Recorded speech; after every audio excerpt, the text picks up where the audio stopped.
I've always been a Beatles fan. I mean, I'm a Brit. I'm a Scotsman. Some people, and I remember growing up, people either like the Stones or they like the Beatles.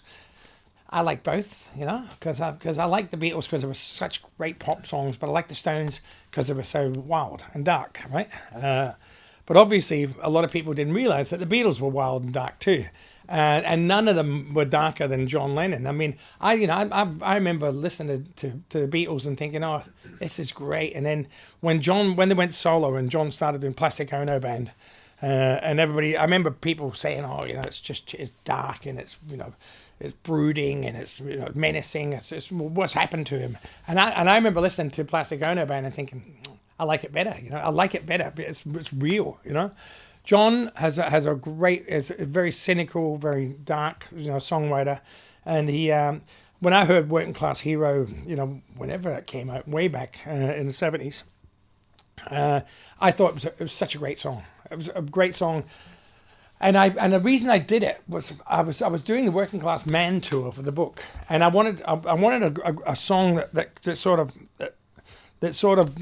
because since I'd recorded Working Class Man. I'd been labelled as this sort of working class sort of hero sort of thing, because people think that song was about me, and it's about my audience. So I wanted a song that showed how dark it was coming from my side, and I sang this song on the show, and the minute I sang it, I realised that it was. This song was like it was written for me. I mean, I feel the pain of that song every single night I sing it. Some nights I feel like smashing things up after it. I feel angry. I'll probably feel angrier than John did. And I finish the song and I'm wrung out. So when I did it on the tour, I thought it worked so well, and I loved singing the lyrics so much that I thought I would put it down just as a little project on the side, see how it sounded, and I just loved recording it. So it fitted in with the lyrics that I'd written for the album.